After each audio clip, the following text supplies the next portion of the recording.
And welcome to the channel in which I make tier videos for your leisure.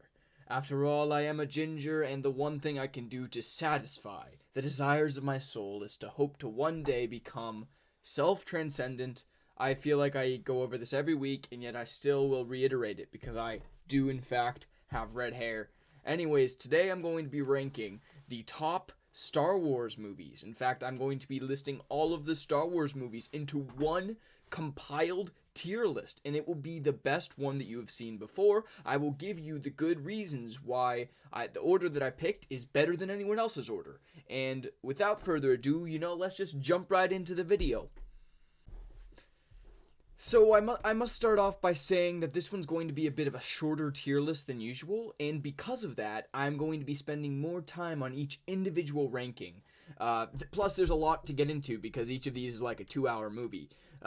So there is quite a lot of subject material, even if there are only, I believe, 9 movies. There's 9 movies plus Rogue One and plus Solo, so that's 11 movies total. But we are going to be doing them in, I believe, chronological order from the time that they were released, the date that they were released. So, without further ado, let us just jump in to ranking the Star Wars movies. We are going to be ranking them in order of not just how much I like them. Obviously, it's going to be subjective because I'm the one ranking them. But I am going to be giving some good reasons as to why some of them are better than the others. It's mostly going to be based on not just filming, but overall storyline, how good was the acting, how well were the themes fleshed out. So yeah, that's the basic structure of how I'll be ranking them. All right, so we got Episode 4, A New Hope.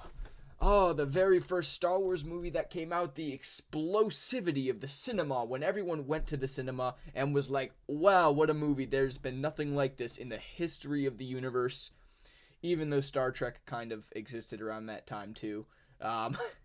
But let's give Star Wars some grace. George Lucas did a fantastic job. In Star Wars A New Hope, you basically just see kind of the archetypal story of like a character, a young guy. He is kind of like this coming of age story for Luke, right? He wants to go out into the universe and explore. He wants to go with his friends and all of that stuff, but he's kind of held back. But then there's this traumatic event in which his aunt and uncle are killed, and he is rescued by this Jedi Knight named Obi-Wan Kenobi, and they go off together to save Princess Leia from the Death Star. And in the end, after he puts in the effort and proves himself worthy of being called a hero, he receives the reward at the end, along with some other actors. This is a really good movie. I really don't know whether to put it in S tier or A tier, but I'm not sure you can get much better in terms of Star Wars. So we're going to go with S tier for A New Hope. Just because it's such a good movie. It has good acting, very good cinematography for the day, very good themes and plot. Next we have The Empire Strikes Back. Okay, so The Empire Strikes Back, I would say, really did not reward the viewer in the same way that A New Hope did. There was a lot riding on this movie. There was kind of that cool Hoth battle at the very beginning of the movie, where they're getting shot at by like these walking machines that I forget what they're called. But throughout the movie, yeah, there's the little bit of training that Luke does with Yoda, and at the end he goes back to save his friends in Cloud City, and ultimately fights Darth Vader and finds out he's his father. That part is pretty epic. But I would say in no way is this movie comparable to A New Hope. I'm probably going to have to go with either A or B for this one. There were some parts of it that just really weren't done well enough. Like there's the whole side story with Boba Fett, and that doesn't really go anywhere. I'm gonna have to go with a B on this one, simply because it's nowhere near A New Hope in terms of how good the movie was overall, and also because The Return of the Jedi, the next one I'm going to do, probably deserves to go somewhere in the middle of these, is kind of what I'm thinking. The Return of the Jedi, like, it's returning with a vengeance. Luke is just finally mature Jedi. He's doing all this cool stuff. coming back to save the day, saving Han Solo in the beginning. That is a pretty epic fight scene at Jabba's palace. There is also the epic fight scene with the Death Star at the end. I mean, that is kind of stuff a bit reused from A New Hope, but it does take an original form. And there's also that side battle off in the jungles with the Ewoks, where they need to like destroy the shield generator. I do think this is a solid movie in terms of like archetypes. I mean, Luke has finally become a mature Jedi and is worthy of being called a Jedi Knight. He also finds out Leia's his sister. There's a lot of friendship and camaraderie as main themes of this movie. Also, that good will ultimately triumph in the end. There's going to be a listing of A for this movie. Next, we go to the Phantom Menace. Now, this is a movie that obviously no one really likes, and I'd really have to agree. There are two components of this, or maybe three components of this movie that I really, really like, and you can hate me over them. I don't care. Qui-Gon Jinn, I mean, Liam Neeson. Who are we to complain about Liam Neeson? Like, he really carried the entire movie. He is just such a good actor. Good performance of Qui-Gon, very mysterious guy. Kind of a pragmatist who just does things his own way without really listening to the council or to the queen. Pretty cool guy. There's Darth Maul. Doesn't really talk a lot, but he's really scary. And we also have young Anakin. Now, even if I agree with everyone else that young Anakin is not super well acted. I mean, to be fair, he's a kid. It's kind of hard for a kid to act really well. But really what it's good to see is the difference between young Anakin and Darth Vader. That part was just, wow, okay, it's this kid that wants to go explore the universe, kind of like Luke was in A New Hope. So what happened to him? How did he change into Darth Vader? These are the questions we start to ask. We also start to ask questions about him being the chosen one, right? There's the whole midi-chlorian thing where his midi-chlorian count is really high, the highest ever. So apparently he's the chosen one. What does that mean? How is he going to bring balance to the Force? We have all of these questions that we want answered. And Obi-Wan does make an appearance too. And yeah, it's just the pieces start to come together. We're starting to see, okay, how is this going to tie in to the plot of A New Hope, which is going to be 3 episodes later?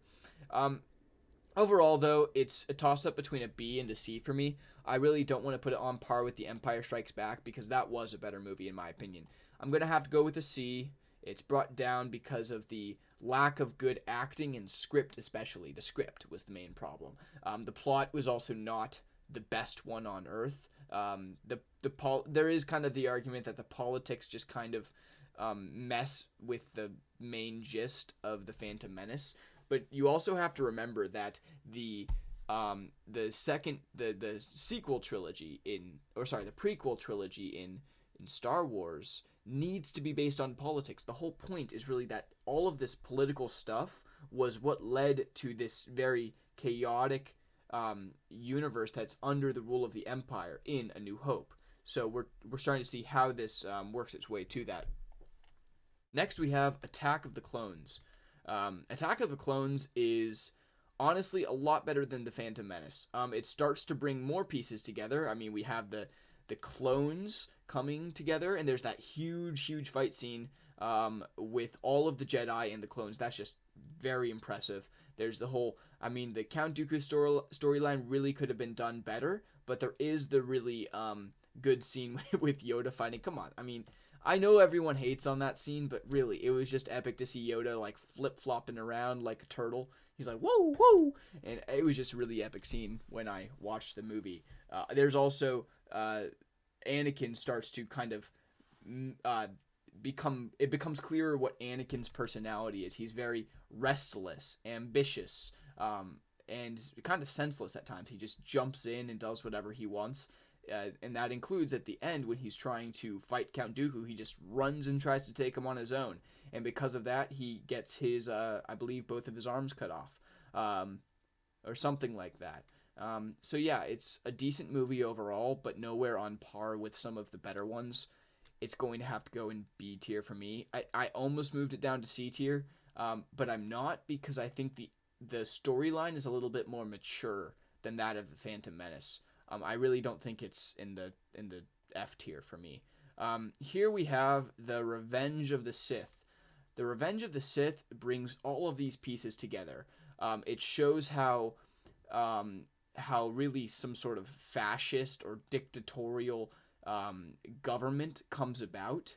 It doesn't come about just through some sort of straightforward means. It comes about through like this behind the scenes manipulation of key forces from the Senate, represented by Jar Jar Binks, to even those in the Jedi Order. Anakin is manipulated to turn against the Jedi Council, and the Jedi Council is manipulated because they need to use the clone troops to help fight off General Grievous. And so the Jedi Council and the clone troops have kind of become best buddies without anyone really looking into the whole mystery of General Sifo Dyas, which I believe is Count Dooku, who had ordered the creation of that clone army in the first place. It's like, okay, where did these clones come from and why are we using them?